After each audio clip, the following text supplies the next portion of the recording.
Oi, pessoal, tudo bem? Pessoal, assim, ó, como eu sei que alguns alunos estão com dificuldade, tá, de realizar esses exercícios avaliativos, eu resolvi gravar, tá, esse videozinho explicando para vocês, tá, sobre a nossa avaliação. Então, o que eu quero aqui na questão 1? Quando eu digo assim, ó, para que uma oração tenha significado, são necessários alguns termos básicos. Quais são eles? Bom, pessoal, lá no nosso segundo dia de aula, eu trabalhei esses conteúdos com vocês. Então, vocês têm lá no caderno de vocês, tá? Eles são 2 termos, tá? Esses termos são 2. Se vocês olharem lá no caderno de vocês, vocês vão conseguir me citar quais são eles, tá? É só pesquisar no caderninho. Foi na nossa segunda aula, tá? Aqui no exercício 2, o que eu quero que vocês façam? Olha só, eu quero que vocês relacionem, tá? A segunda coluna de acordo com a primeira, certo? Então, olhem só. Se vocês analisarem aqui na primeira coluna, eu tenho o meu sujeito simples, o meu sujeito composto, o meu sujeito indeterminado, o meu sujeito oculto ou desinencial e o meu sujeito inexistente. Na segunda coluna, eu tenho a definição de cada um deles, certo? Pessoal, assim, ó, quando eu passei nos dias 6 e 7 do 4, eu passei para vocês, tá? Os nossos tipos de sujeito, tá? Eu passei uma regrinha para vocês. Nós ainda estávamos trabalhando com as aulas via WhatsApp e eu também estava deixando essas aulas na escola, tá? Então, nessa data que eu disse para vocês, nós estudamos os nossos tipos de sujeito. Então, eu montei um esquema para vocês, no qual lá vai explicar cada um deles. Se vocês lerem esse esquema, vocês vão conseguir relacionar tranquilamente, saber qual é um e qual é o outro, tá? Vocês têm que ir lá nessa aula, dar uma olhada, dar uma lida no material de vocês, para vocês responderem essa questão. Na questão 3, tá? De acordo com o núcleo significativo, os predicados são classificados em 3 tipos. Então, assim, ó, lá no dia 13 e 14 do 4, nós trabalhamos os tipos de predicado, tá? Também dei através de um esqueminha para vocês. São eles 3 tipos de significado. Eu dei cada um deles com a sua definição, tá?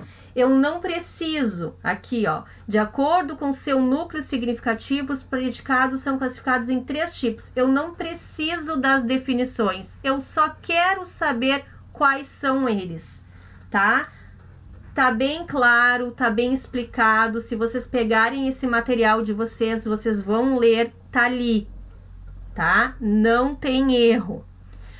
Aí aqui na questão 4 diz o seguinte: identifique o que é pedido nas orações seguintes.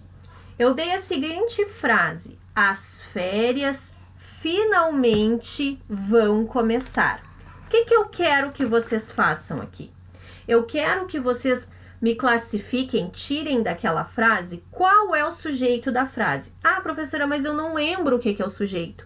Olha lá no material de vocês. O que é o sujeito? O sujeito, ele é o termo sobre o qual se dá uma informação e o termo com o qual o verbo concorda, tá?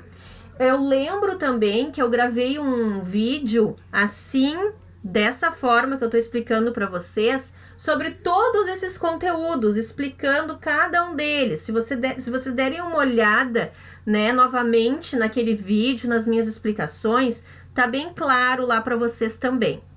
Então, voltando, Aqui vocês vão me dizer o que é o sujeito. Ah, o sujeito é tal. E vocês vão me classificar. O que é classificar? Vocês vão me dizer que tipo de sujeito é esse. Como vocês já têm aqui, ó, na questão 2, tá? E lá no caderninho de vocês, cada tipo de sujeito, com exemplos e tudo, vocês vão me dizer, bom, mas aqui na questão A, ele é um sujeito simples? Ele é um sujeito composto? Ele é um sujeito indeterminado? Tá? É isso que vocês vão ter que fazer aqui na questão 4, certo, pessoal? Aqui na questão 5 diz o seguinte: leia as frases e responda as questões.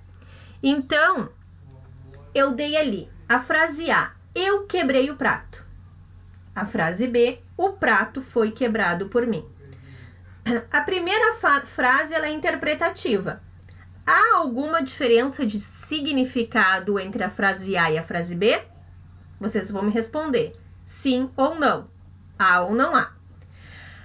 Ali, na frase B, eu estou perguntando qual é o sujeito da frase. Bom, vocês já fizeram questões anteriores, vocês já sabem o que é sujeito, vocês vão me dizer ali, ó, o sujeito da frase é tal. Tá? Aí, eu trabalhei com vocês as vozes do verbo, que esse exercício ele se encaixa dentro das vozes verbais, certo? O sujeito da frase A pratica ou recebe a ação expressa pelo verbo?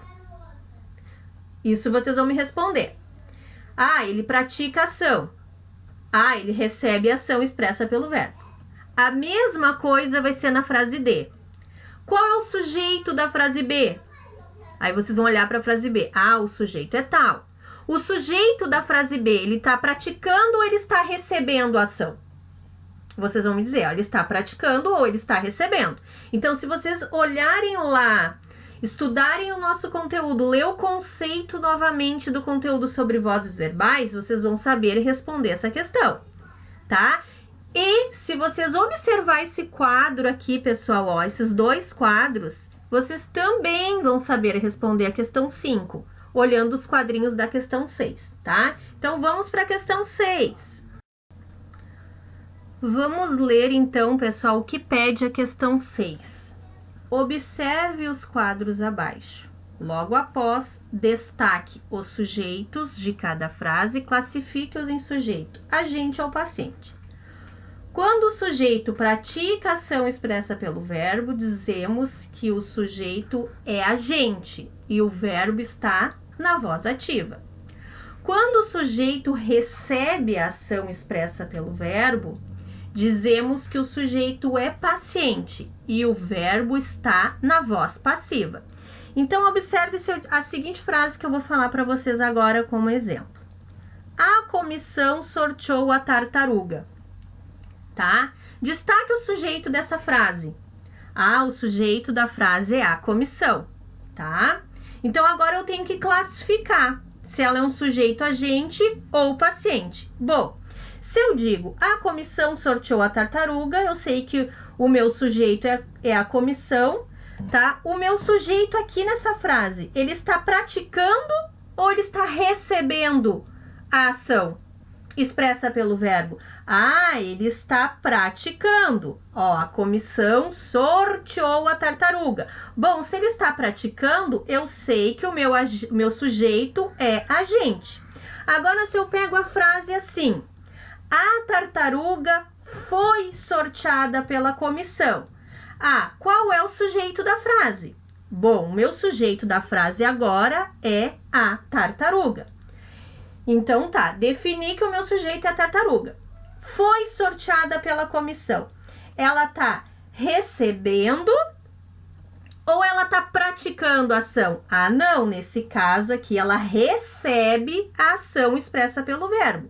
Bom, se ela está recebendo, eu sei que a tartaruga é um sujeito paciente. Assim, vocês vão fazer aqui na minha frase A, na B, na C e na D. Certo, pessoal? Aqui na questão 7, o que vocês vão fazer aqui na questão 7? Diz assim, ó.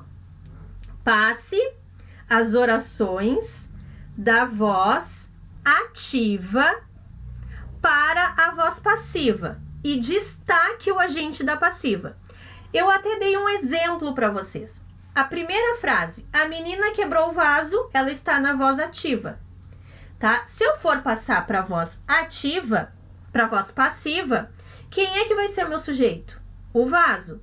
Então, se eu tô passando ele para a voz passiva, ele vai receber a ação expressa pelo verbo, certo? Aqui, ó. O vaso foi quebrado pela menina. Quem é o agente? O pela menina.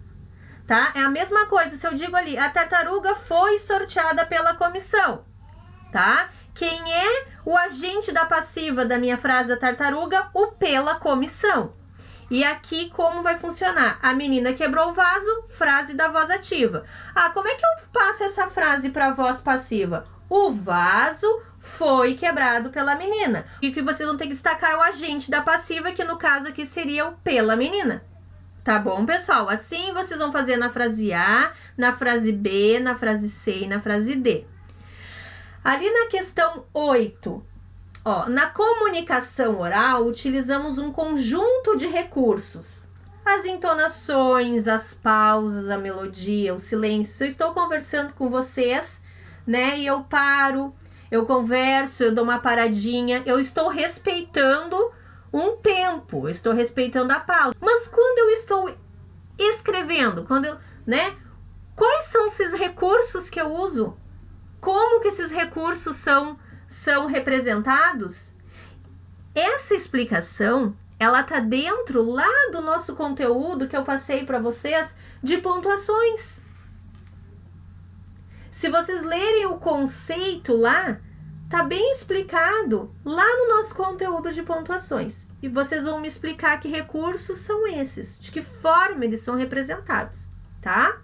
Aqui na questão 9, eu dei 3 frases para vocês. Vocês vão, ó, analise as frases abaixo e marque a alternativa correta que complete as lacunas respectivamente. Vocês estão vendo que aqui tem uma lacuna, aqui tem outra, aqui tem outra. Aqui nesta terceira frase nós temos 3 lacunas. O que vocês vão fazer? Como vocês vão lá, vão estudar o conceito de pontuação, né? Vocês vão ler novamente sobre as pontuações, né? O ponto de exclamação, a definição dele, o ponto de interrogação, o ponto final, certo? Leram tudo isso. Vocês vão pontuar essas frases. Ah, aqui na primeira frase, será que eles preferem jornais ou revistas? Vocês vão colocar ali um pontinho. Senhor João, vão pontuar. Lamentamos informar que seu voo foi cancelado. Vão pontuar ali a segunda lacuna da frase. Maria explicou. Completa aquela lacuna. Completa outra lacuna novamente. Não devemos pisar na grama do parque. Outra lacuna vocês vão completar com outro sinal de pontuação. Aqui eu completei com o sinal tal, aqui tal, aqui tal. Ah, é a questão A? Vou marcar A. Ah, é a questão B? Eu acho que é a B, vou marcar B. Ah, é a C? Vou marcar C.